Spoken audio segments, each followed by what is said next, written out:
O governo brasileiro deve retirar o veto a um acordo global sobre comércio eletrônico na Organização Mundial do Comércio. Aqui a gente vai falar nesse contexto da tarifa, dessa tarifa extra sobre taxa recomendada pelo USTR para que Donald Trump tarife ainda mais o Brasil. Essa é uma apuração muito importante do nosso diretor de jornalismo aqui em Brasília, o Daniel Rittner. Essa informação está no site da CNN Brasil. Então, por quê? O Brasil mudaria sua posição e essa mudança de posição ela é vista como um gesto de aproximação aos Estados Unidos em meio às negociações justamente para evitar a aplicação de novas tarifas sobre produtos brasileiros. O que aconteceu? Em março desse ano, o Brasil havia bloqueado a renovação de uma medida que impede a cobrança de tarifas sobre transmissões eletrônicas, como serviços de streaming, aplicativos e armazenamento em nuvem.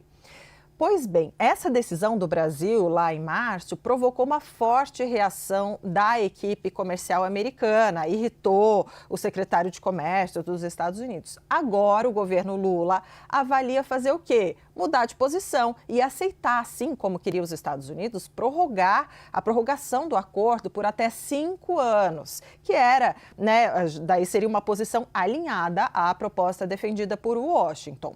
E por que o Brasil faria isso? A expectativa é que o gesto ajude a destravar as negociações e reduza o risco de novas barreiras comerciais previstas para 15 de julho, Yuri Pita.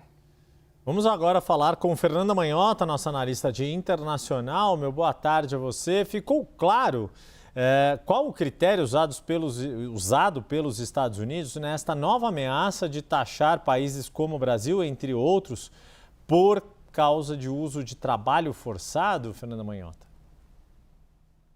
Oi, Yuri, boa tarde a você, a Débora, a todos que estão conosco aqui no 360. Vou fazer coro ao que dizia a nossa analista anteriormente, de que essa é muito mais uma manobra política para atingir fins desejados na política comercial, que é mais protecionista, do que efetivamente técnica, né? Inclusive, não só o trabalho forçado ou questões laborais foram trazidas à tona, como na última edição, antes dessa, quando a gente ainda falava da imposição específica contra o Brasil da ordem de 25% ontem, nós já trazíamos questões relacionadas a meio ambiente, a combate à corrupção. Então, quer dizer, o governo americano buscando subterfúgios tradicionais já do mundo protecionista para tentar, de alguma maneira, defender os seus interesses setoriais e aumentar a competitividade das empresas americanas em face de outros players que muitas vezes deixam os americanos em condição desfavorável. Para ser bem objetiva em relação à sua resposta, Yuri, não parece claro exatamente o que os americanos estão tipificando como trabalho forçado. Eles adotam no documento basicamente a mesma definição que a ONU e a OIT, a Organização Internacional do Trabalho, costumam adotar nessa matéria. Então, chegam a dizer que trabalho forçado é todo aquele serviço que se realiza a partir de ameaça, coerção, punição, e que basicamente não tem a conivência ou a voluntariedade do indivíduo que o pratica. Esse elemento da coerção ele pode se manifestar de várias maneiras, segundo a ONU e a OIT. Pode ser desde violência direta até retenção de documentos, ameaças, restrições de liberdade ou até mesmo servidão por dívida. Agora, como vocês podem notar, essas definições elas são relativamente genéricas, elas são amplas. No caso das acusações impetradas pelos Estados Unidos, elas não são esmiuçadas, não é deixado claro o que exatamente classifica ou quais são os parâmetros objetivos que são aceitáveis ou não são aceitáveis. Há uma, então, generalização nesse sentido e fica claro que o objetivo é mirar no mercado de trabalho chinês, que já há muito tempo suscita dúvidas e discussões em relação às suas práticas. Em relação à China, mais especificamente, se as pessoas se perguntarem, mas a China pratica trabalho forçado? Essa é uma resposta super controversa, Yuri, porque talvez o consenso mais próximo que a gente tenha seja relacionado à minoria muçulmana, que hoje ocupa uma região que é de Xinjiang, na China.